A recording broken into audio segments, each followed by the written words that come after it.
सीखेंगे कंपनी के प्रकार के बारे में। कंपनी के प्रकार के बारे में देखिए, कंपनी के कई प्रकार हैं जो अलग अलग दृष्टिकोणों से बताया गया है। सबसे पहले तो हम लोग इससे पहले सीखे हैं निजी कंपनी और सार्वजनिक कंपनी, जो कि उसके आकार के आधार पर देखें कि जो छोटी कंपनियां होती है वो निजी हो गई और जो बड़ी कंपनियां होती है वो सार्वजनिक कंपनी हो गई। जिसको निजी कंपनी को हम प्राइवेट लिमिटेड बोलते हैं और सार्वजनिक कंपनी को हम लिमिटेड बोलते हैं। उसके नाम के अंत में, निजी कंपनी के नाम के अंत में प्राइवेट लिमिटेड लगा होता है और सार्वजनिक कंपनी के नाम के अंत में क्या लगा होता है? लिमिटेड लगा होता है। अब जो हम क्वेश्चन सीख रहे हैं, क्वेश्चन है कंपनी के प्रकार को लिखें। देखिए, कंपनी के प्रकार को लिखें। कंपनी के कई प्रकार हैं जो कि अलग अलग दृष्टिकोण से देखा गया है। तो कंपनी के प्रकार में तो दो प्रकार हम लोग पहले ही देख चुके हैं, निजी कंपनी और सार्वजनिक कंपनी। और आगे देखेंगे कंपनी के प्रकार में स्वामित्व के आधार पे, ओनरशिप के आधार पे, मालिकाना हक के आधार पे कंपनी जो होता है दो प्रकार का, स्वामित्व के आधार पे कंपनी दो प्रकार का है। एक है सरकारी कंपनी, एक है गैर सरकारी कंपनी। सरकारी कंपनी को कहते हैं गवर्नमेंट का कंपनी हो गया, और गैर सरकारी कंपनी नॉन गवर्नमेंट कंपनियां होगी। सरकारी कंपनी किसको बोलेंगे? जिसमें ओनरशिप, जिसका मालिक कौन होगा? सरकार होगा। ऐसी कंपनियों को क्या कहेंगे? सरकारी कंपनी कहेंगे। और गैर सरकारी कंपनी किसको कहेंगे? जिसका ओनर सरकार नहीं होगा, ऐसी कंपनी को क्या कहेंगे? गैर सरकारी कंपनी। जितनी भी प्राइवेट कंपनियां हैं वो कैसी कंपनियां होगी? गैर सरकारी कंपनी हुई। लेकिन जिसका ओनर, जिसका मालिक सरकार है, वो कैसी कंपनी है? सरकारी कंपनी है। तो सरकारी कंपनी ऐसे कंपनी को कहेंगे जिसमें सरकार का हिस्सेदारी 51% या उससे अधिक होगा। ऐसी कंपनियां जिसमें सरकार का हिस्सेदारी 51% या उससे अधिक होगा, ऐसे कंपनी को कौन कंपनी कहेंगे? सरकारी कंपनी कहेंगे। गैर सरकारी कंपनी ऐसा कंपनी जिसमें सरकार का हिस्सेदारी कम होगा, नहीं होगा, नहीं, ऐसे कंपनी को क्या कहेंगे? गैर सरकारी कंपनी कहेंगे। कोई दिक्कत? सरकारी कंपनी वो कंपनी हो गया कि जो सरकार की कंपनी है या फिर जिसमें सरकार का 51% से अधिक का हिस्सा है, ऐसे कंपनी को सरकारी कंपनी कहेंगे। गैर सरकारी कंपनी जो सरकारी कंपनी नहीं है, ऐसे कंपनी को हम गैर सरकारी कंपनी कहेंगे। अब है राष्ट्रीयता के आधार पे। राष्ट्रीयता के आधार पे कंपनी दो प्रकार के होते हैं। किसके आधार पे? राष्ट्रीयता के आधार पे। तो राष्ट्रीयता के आधार पे हो गया भारतीय कंपनी। क्या हो गया? भारतीय कंपनी, जिसको कहते हैं इंडियन कंपनी। क्या कहते हैं? Indian company. और दूसरा होता है विदेशी कंपनी। विदेशी कंपनी को क्या कहते हैं? Foreign company. विदेशी कंपनी को क्या कहते हैं? Foreign company. तो राष्ट्रीयता के आधार पर कंपनी दो प्रकार के होते हैं। एक होता भारतीय कंपनी जिसको कहते हैं इंडियन कंपनी, और दूसरा होता विदेशी कंपनी जिसको कहते हैं फॉरेन कंपनी। तो भारतीय कंपनी जो होता है वो क्या होता है? भारतीय कंपनी ऐसे कंपनी को कहते हैं जिसका निर्माण भारत में होता है। जिसका निर्माण भारत में होता है। जो कंपनी भारत सरकार के यहाँ रजिस्टर्ड है या फिर भारत में कंपनी अधिनियम 2013 के अनुसार रजिस्टर्ड है, ऐसे कंपनी को क्या कहते हैं? भारतीय कंपनी कहते हैं। जिसका निर्माण भारत में होता है उसको भारतीय कंपनी कहते हैं, और विदेशी कंपनी जिसका निर्माण विदेशों में होता है उसको विदेशी कंपनी कहते हैं। बहुत सारा ऐसा भी कंपनी है जिसका निर्माण विदेश में हुआ लेकिन उसका व्यापार कहाँ चल रहा? भारत में चल रहा है ना। तो बहुत सारी ऐसी कंपनी है जिसका निर्माण कहाँ हुआ? विदेश में, लेकिन व्यापार भारत में चल रहा है। उसको क्या बोलते हैं? विदेशी कंपनी। जैसे उदाहरण के लिए मान लो कि कंपनी का नाम है सोनी, नहीं तो सोनी बाहर की कंपनी है लेकिन उसका व्यापार जो है भारत में चल रहा है, इंडिया में चल रहा है। इस तरह की बहुत सारी कंपनी है। सैमसंग नहीं बाहर की कंपनी है लेकिन उसका व्यापार भारत में चल रहा है। ये कैसी कंपनी है? विदेशी कंपनी। तो विदेशी कंपनी जिसका निर्माण विदेश में हुआ है लेकिन व्यापार भारत में चल रहा है उसको विदेशी कंपनी कहते हैं। भारतीय कंपनी ऐसा कंपनी जिसका निर्माण भारत में हुआ है उसको भारतीय कंपनी कहते हैं। जैसे पतंजलि, नहीं तो पतंजलि का निर्माण कहाँ हुआ? भारत में। पतंजलि कहाँ से रजिस्टर्ड है? भारत से रजिस्टर्ड है। तो पतंजलि कैसी कंपनी होगी? भारतीय कंपनी। तो जिसका निर्माण भारत में होता है उसको भारतीय कंपनी बोलते हैं। टाटा, टाटा कौन कंपनी है? भारतीय कंपनी। टाटा का निर्माण कहाँ हुआ? भारत में हुआ। रिलायंस, नहीं रिलायंस कहाँ की कंपनी है? भारत की कंपनी है। तो जिसका निर्माण भारत में होता है, जिसका रजिस्ट्रेशन भारत में होता है उसको हम भारतीय कंपनी कहते हैं। जिसका निर्माण विदेशों में होता है उसको हम विदेशी कंपनी कहते हैं। तो अभी देखें हम राष्ट्रीयता के आधार पे दो कंपनी, एक तो सीखे भारतीय कंपनी है, दूसरा विदेशी कंपनी। अब हम सीखेंगे आकार के आधार पर। किसके आधार पर? आकार के आधार पर। आकार मतलब साइज के आधार पे। साइज के आधार पे भी कंपनी कितने प्रकार के होते हैं? दो प्रकार के होते हैं। साइज के आधार पे भी कंपनी कितने प्रकार के होंगे? दो प्रकार के होंगे। एक तो होगा छोटा कंपनी जिसको स्मॉल कंपनी बोलेंगे, और एक होगा बड़ा कंपनी जिसको लार्ज कंपनी बोलेंगे। एक तो स्मॉल कंपनी हो गया, दूसरा लार्ज कंपनी हो गया। स्मॉल कंपनी किसको कहते हैं? जो कंपनियां छोटी होती है, जिसका टर्नओवर कम होता है, ऐसे कंपनियों को हम स्मॉल कंपनी कहते हैं। ऐसा कंपनी जिसका टर्नओवर कम होता है, कितना होता है? 100 करोड़। जिसका सालाना टर्नओवर 100 करोड़ या उससे कम होगा उसको कहेंगे हम स्मॉल कंपनी। और बड़ा कंपनी किसको कहेंगे?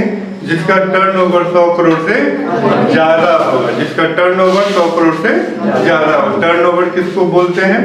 एक साल में कुल मिला के जो सामान खरीदा बेचा सारा कैश उसका मिला के कितना होना चाहिए? 100 करोड़ होना चाहिए। तो अगर 100 करोड़ से कम है तो वो कैसी कंपनी है? Small company. और 100 करोड़ से ज्यादा है तो कैसी कंपनी है? बड़ा कंपनी है, लार्ज कंपनी है। तो दो कंपनी होती है साइज के आधार पे। एक होता है स्मॉल कंपनी, दूसरा होता है लार्ज कंपनी। जिसका टर्नओवर 100 करोड़ से कम है वो है स्मॉल कंपनी। जिसका टर्नओवर 100 करोड़ से ज्यादा है वो हो गया लार्ज कंपनी। ये हम किसके आधार पे देखें? ये हम देखें साइज के आधार पे, आकार के आधार पे। उसके बाद क्या है? निर्माण के आधार पे कंपनी दो प्रकार के होते हैं। किसके आधार पे? निर्माण के आधार पे। एक होता है पंजीकृत कंपनी। क्या होता है? पंजीकृत कंपनी, जिसको रजिस्टर्ड कंपनी कहते हैं। क्या कहते हैं? Registered company. दूसरा होता है वैधानिक कंपनी। दूसरा क्या होता है?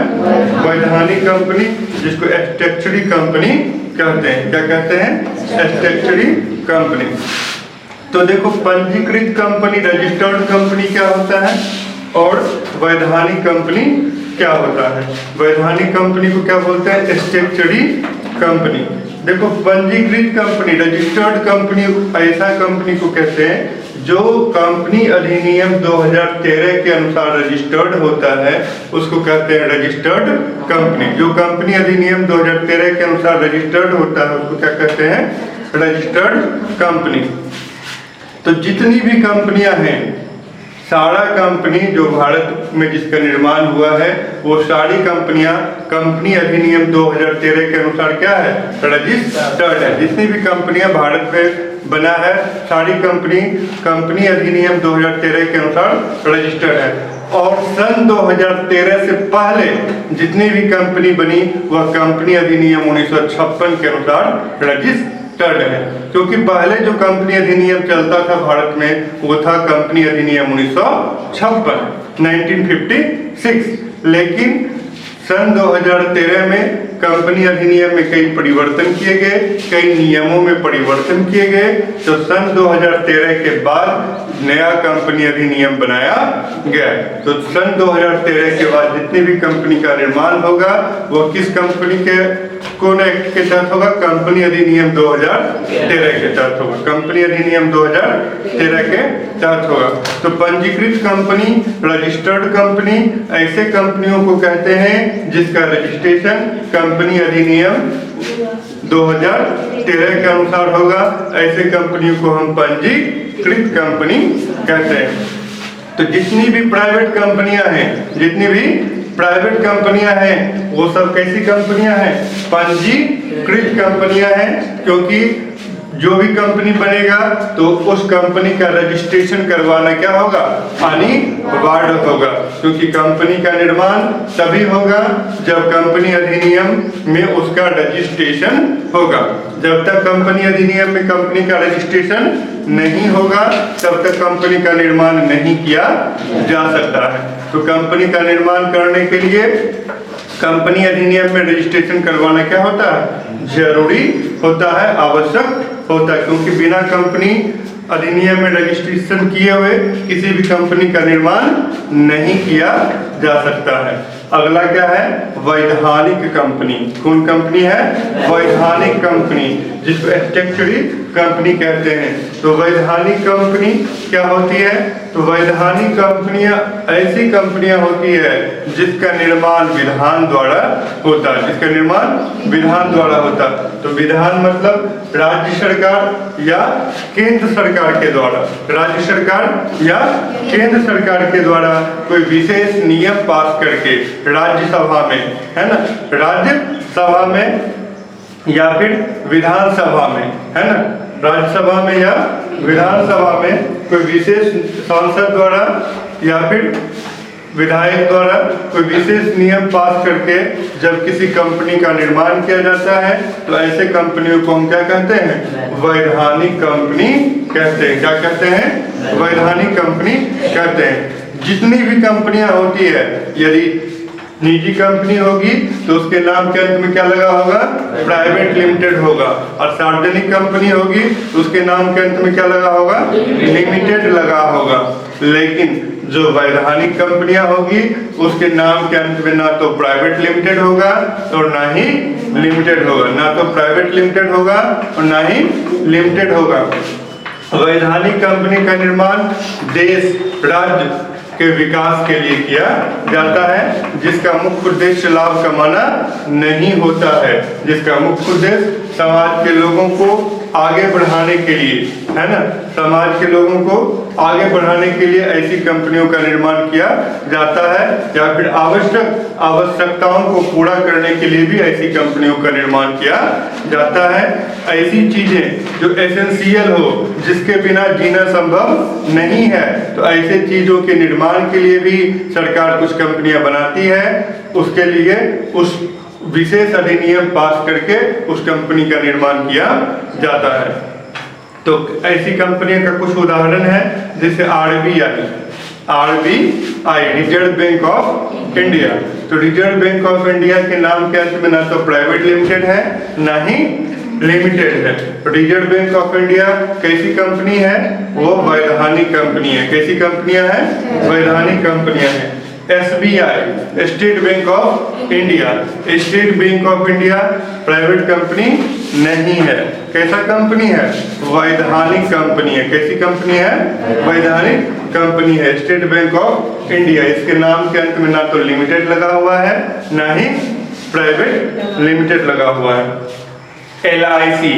LIC का नाम सुने हैं? Life insurance corporation. नहीं, तो LIC जो है यह भी कैसी कंपनी है? वैधानिक कंपनी है, जिसका निर्माण विधान द्वारा किया गया है। राज्यसभा या फिर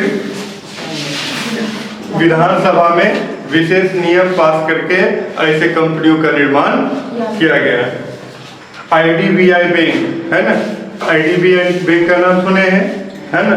तो ये सब जो कंपनियां हैं ये सब कैसी कंपनियां हैं? वैधानिक कंपनियां।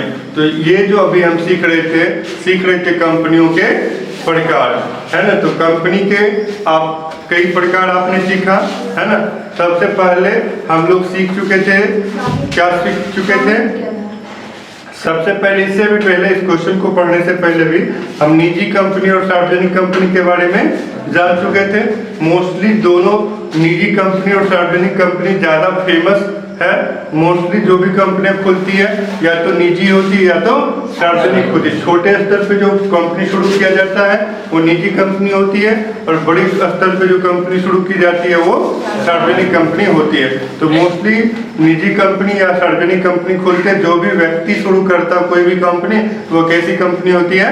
निजी कंपनी। निजी कंपनी को पहचानेंगे कैसे? तो उसके नाम के अंत में PVT LTD लगा होगा। उसके नाम के अंत में क्या लगा होगा? PVT LTD लगा होगा, प्राइवेट लिमिटेड। और सार्वजनिक कंपनी को कैसे पहचानेंगे बाजार में? उसके नाम के अंत में क्या लगा होगा? LTD लगा होगा। क्या लगा होगा? LTD, लिमिटेड लगा होगा। जब LTD लगा होगा तो हम देखकर ही पहचान जाएंगे ये कंपनियां जो है कैसी कंपनियां हैं? सार्वजनिक कंपनियां होगी। जितनी भी लिमिटेड कंपनियां हैं उसका स्टॉक एक्सचेंज पे शेयर अवेलेबल होगा। जितनी भी लिमिटेड कंपनियां हैं उसका स्टॉक एक्सचेंज पे शेयर अवेलेबल होगा। लेकिन जितनी भी प्राइवेट लिमिटेड कंपनियां हैं उसका शेयर अवेलेबल नहीं होगा। वो कंपनी शेयर नहीं बेच सकती है, इसलिए लिमिटेड कंपनी का शेयर आता है लेकिन प्राइवेट लिमिटेड कंपनी का शेयर नहीं आता। ठीक, उसके बाद जब ये क्वेश्चन करना शुरू किए तो सीखे, सबसे पहले सीखे स्वामित्व के आधार पर कंपनी दो प्रकार का होता है, एक सरकारी कंपनी, दूसरा गैर सरकारी, government company, non government company. फिर राष्ट्रीयता के आधार पर कंपनी कितने प्रकार के सीखे? दो प्रकार के, एक सीखे भारतीय कंपनी, एक सीखे विदेशी कंपनी। फिर आकार के आधार पर सीखे कंपनी दो प्रकार के होते हैं, एक लघु कंपनी जिसको कहते हैं स्मॉल कंपनी, और दूसरा बड़ा कंपनी जिसको कहते हैं लार्ज कंपनी। उसके बाद सीखे निर्माण के आधार पे, किसके आधार पे? निर्माण के आधार पे। निर्माण के आधार पे कंपनी दो प्रकार के होते हैं, पंजीकृत कंपनी, रजिस्टर्ड कंपनी, और वैधानिक कंपनी, स्टैट्यूटरी कंपनी। तो इस तरह से हम लोग आज सीखे कंपनी के प्रकार के बारे में कि हम लोग जिस देश में रहते हैं इस देश में कितने तरह की कंपनियां हो सकती है। तो हम लोग अब समझ जाएंगे कौन किस तरह की कंपनी है। कोई दिक्कत? Thank you.